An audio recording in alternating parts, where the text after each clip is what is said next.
Hello. Okay. Testing.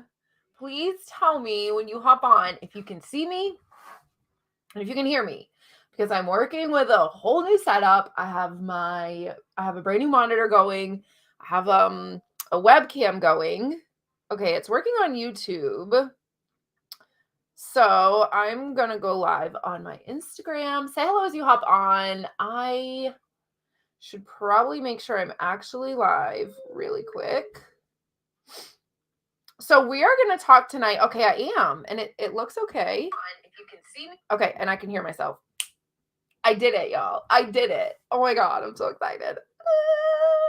Okay, so did you guys see the hilarious meme that I posted last night? It says, "Do you know what I got for Christmas? Fat." It just says, "Do you know what I got for Christmas? Fat." That's all it says. So I'm calling this the Thanksgiving Hangover Series, Part 1. And go. Okay, I'm live on Instagram. I'm live on Facebook. I think we are good. So, how was y'all's Thanksgiving? Tell me that first. How was your Thanksgiving? Let me get comfy in my chair here. I don't have much time. Excuse me, because I was late and I have my coaching tonight every Monday. So I only have about 10-15 minutes to be on here with y'all. But I want to know first, how was your Thanksgiving? Super important to me how that was for you. And I want to know if any of you, and be honest about it, like, was your Thanksgiving hard? Did you have issues with, with overeating? Did you have issues with anything? Are you spiraling? Are you spiraling through a diet cycle right now? Did you, y'all? Okay, so if you don't know my story, hi, my name is Bree. I lost 120 pounds naturally, no surgery, and over about 2.5 years. And I have a history, trigger warning, of eating disorders and disordered eating. They are two separate things. And it doesn't matter, y'all, how much time goes by. Every single Thanksgiving that goes by, the day after I wake up, and, or even just like not even the day after, the night of Thanksgiving, I'm going to bed. And again, it doesn't matter how long it's been. I shouldn't have eaten that much. I shouldn't have eaten that extra slice of pumpkin cheesecake, and I shouldn't have had so many cookies. Like, I don't restrict at all, but I am conscious of what I eat. That doesn't mean I'm an intuitive eater, because I'm not. I don't believe intuitive eating is the answer, to be honest, for weight loss. And it's not, it doesn't claim to be. So that's a good thing. I don't know what I would call this way of eating. I would call it sustainable. But I want you to know that diet culture hits us so hard in the gut that, oh my God, I want to congratulate you, Britt. Your name is Britt, right? It looks like Road to Be with Britt. I want to congratulate you because again, trigger warning, I binged and purged for a long time. And I know how hard that is at Thanksgiving. I know how hard it is to be judged when you go to the bathroom. Anytime you go to the bathroom, people think you're going in to do something harmful to yourself. And sometimes you are. And so I want to congratulate you. That's absolutely freaking amazing. Like, pat yourself, because that's huge. To have a huge dinner like that and to not want to get it out somehow is a major accomplishment. You're amazing. But you guys, if you think about like real, true, diagnosed bulimia, okay, and I'm not trying to hurt anybody's feelings here, but I want to relate something to you because I was anorexic and bulimic. If you think about bulimia, and then you also think about going to the gym and working out for hours and hours, please, I'm live right now, sweetheart. I just wanted to give you a hug. Okay, I love you. Can you lock that door when you go out? Do you know how to do it? Get out of here, Daddy. Yeah, that's what I thought. Thank you so much. He even locked it. If you think about going to the gym after you work out, after you eat a lot, working out like excessively with the intention to punish yourself, which a lot of us do at Thanksgiving time. We go to the gym the next day, we feel the hangover, we're like, oh my gosh, I gotta get, and we sweat that stuff out for hours. That is a form of bulimia.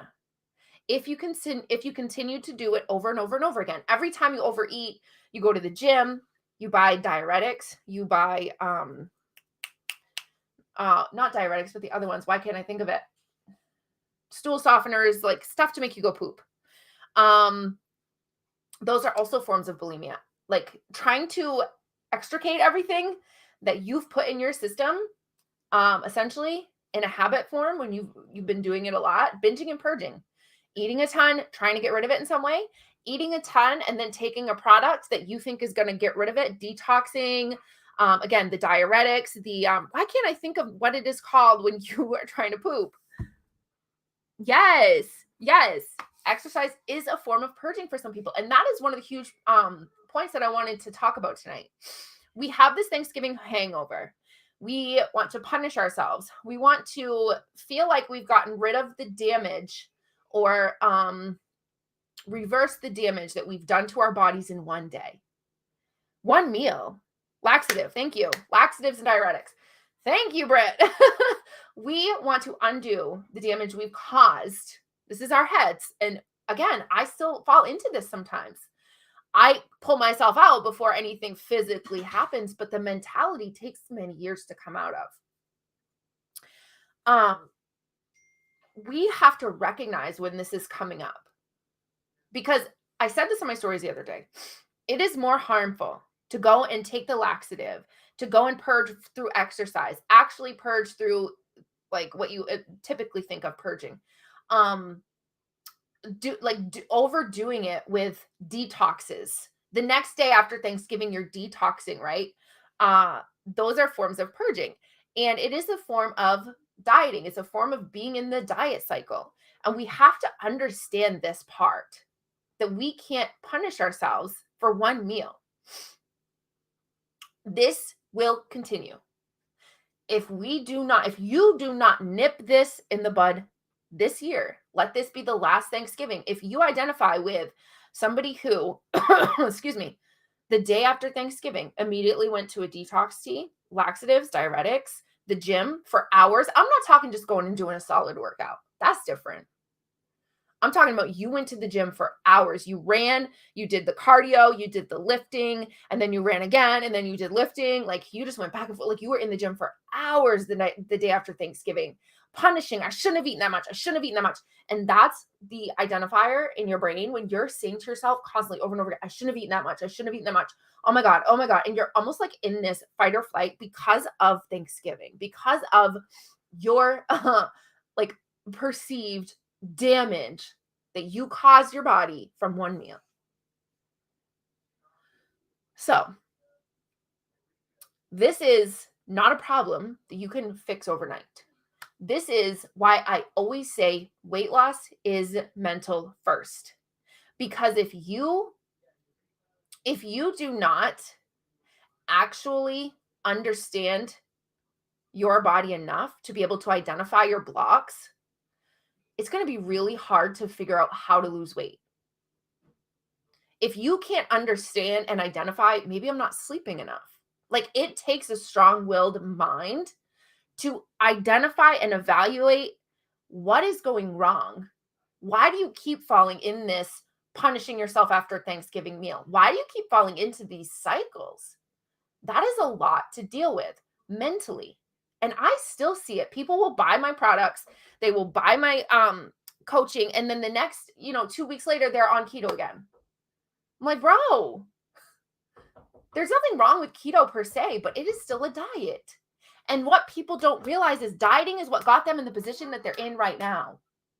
And that's the hardest part for me. People that are struggling with constant stress. Yeah, your body's stressed because you won't let it not be in stress because you're restricting. People eating 1,100 calories in a day. How do you even survive? Like, I really don't know how people survive.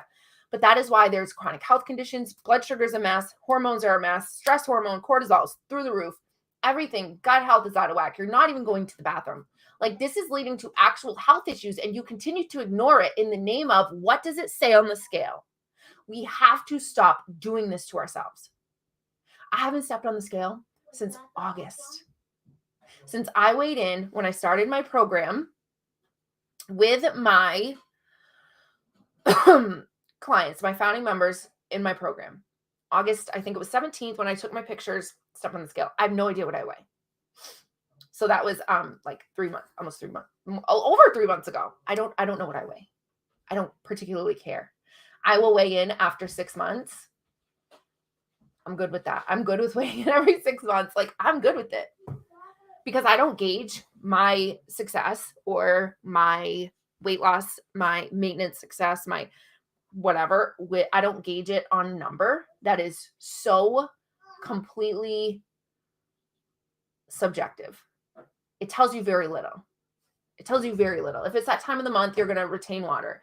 If you ate a bagel, you can retain like 12 pounds of fluid because the bagel's like soaks up so much water in your gut. Seriously, do you guys know that? Like eating a piece of bread, you actually, and don't take this and be like, I'm never eating bread again.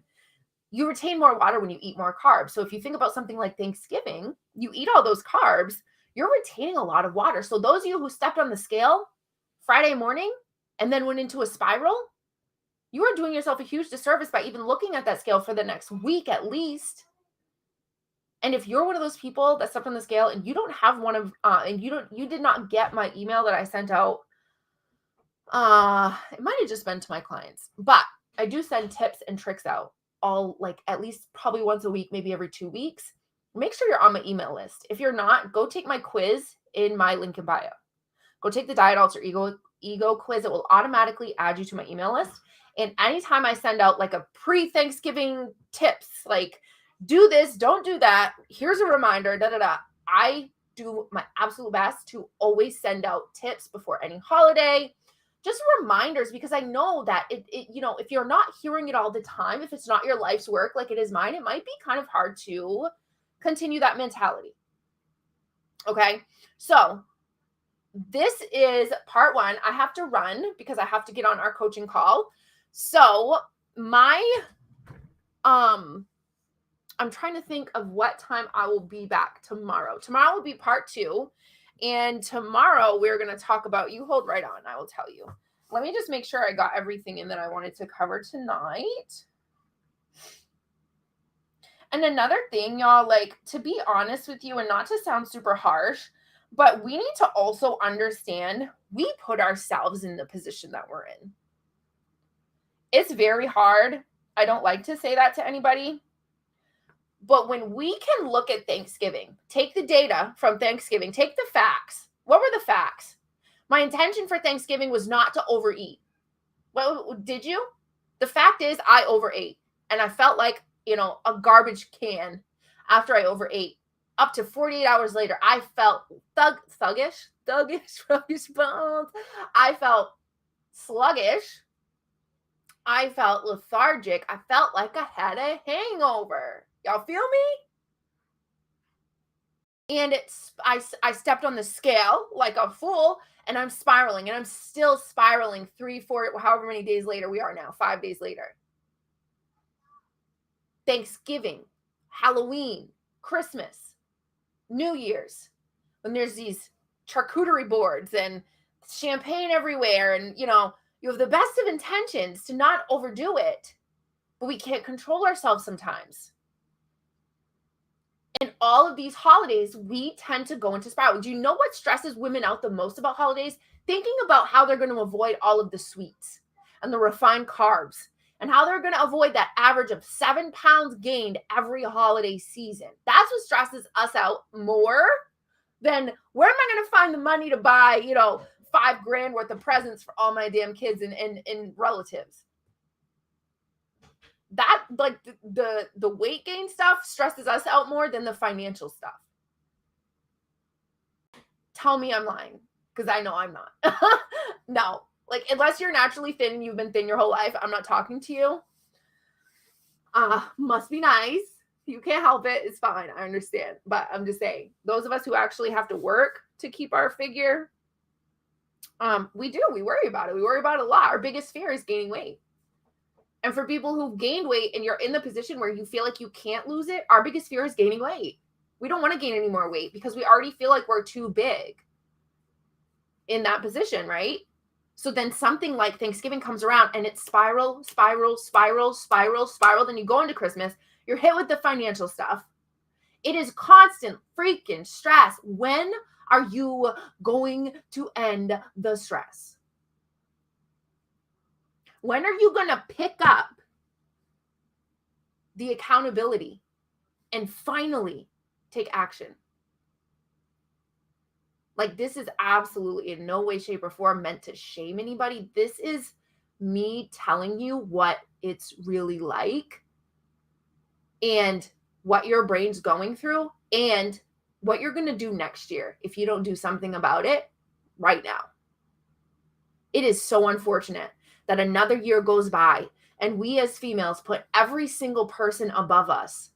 We are last and we are just these balls of stress because we have these bodies we're so uncomfortable in. We're literally on the verge of a freaking heart attack with the level of anxiety and cortisol we have all the time. And yet we still won't do what we need to do to get our health, our mindset, and our bodies in order. What are you going to do next year at this time? Are you going to be in the same place, or are you going to have gained another 10 pounds, 20 pounds, 30 pounds and be in a worse off position? It's not about the number. It's not about the weight. It is about health. It is about your freaking health. Because there are women, to be honest, who aren't overweight, but still have the same exact issue. It's just the stress. We can't continue to go on like this. So we're in this shame cycle. We're in this guilt cycle. We're spiraling. We're punishing ourselves for the amount of food we have, working out excessively. The bloating is set in. We feel gross. We feel like we want a quick fix. Probably bought some products on Black Friday that are going to sit in the cabinet or not do anything. Like, you're going to pee them out. It's not going to really do a whole lot. And you may be right now in that F it feeling. F it, I already messed up. I'm going to continue to spiral subconsciously. Your subconscious, like, well, she's just going to keep spiraling. It's fine. She's just going to keep spiraling because you're consciously saying, F this. I already messed up on Thanksgiving. I'll start January 1st. It's only like 4 days after Thanksgiving and y'all are already saying F it? Come on. Come on. If you're one of these people, I need you to drop a number 1 in the comments below, because we need to get you and your mindset together so that next year at this time, you're not in the same position. We need to take responsibility for where we're at and take accountability for it and make a change. You shouldn't be here watching all of my free content every single time thinking you're going to hit a lick on the best tips. No, I only give those to my clients. I'm going to tell you the why, the how is in my program. Tomorrow, I'm going to tell you more about the shame and the guilt. But we're going to talk about the binge eating that you've been doing since Thanksgiving. Okay, so join me back here tomorrow. It'll probably be later. I'll announce it in the morning what time I'll be back tomorrow. Let's see, tomorrow's Tuesday, probably 8 p.m. It will be tomorrow night, but I got to go. I got to hop on a call. Love y'all. Have a good night.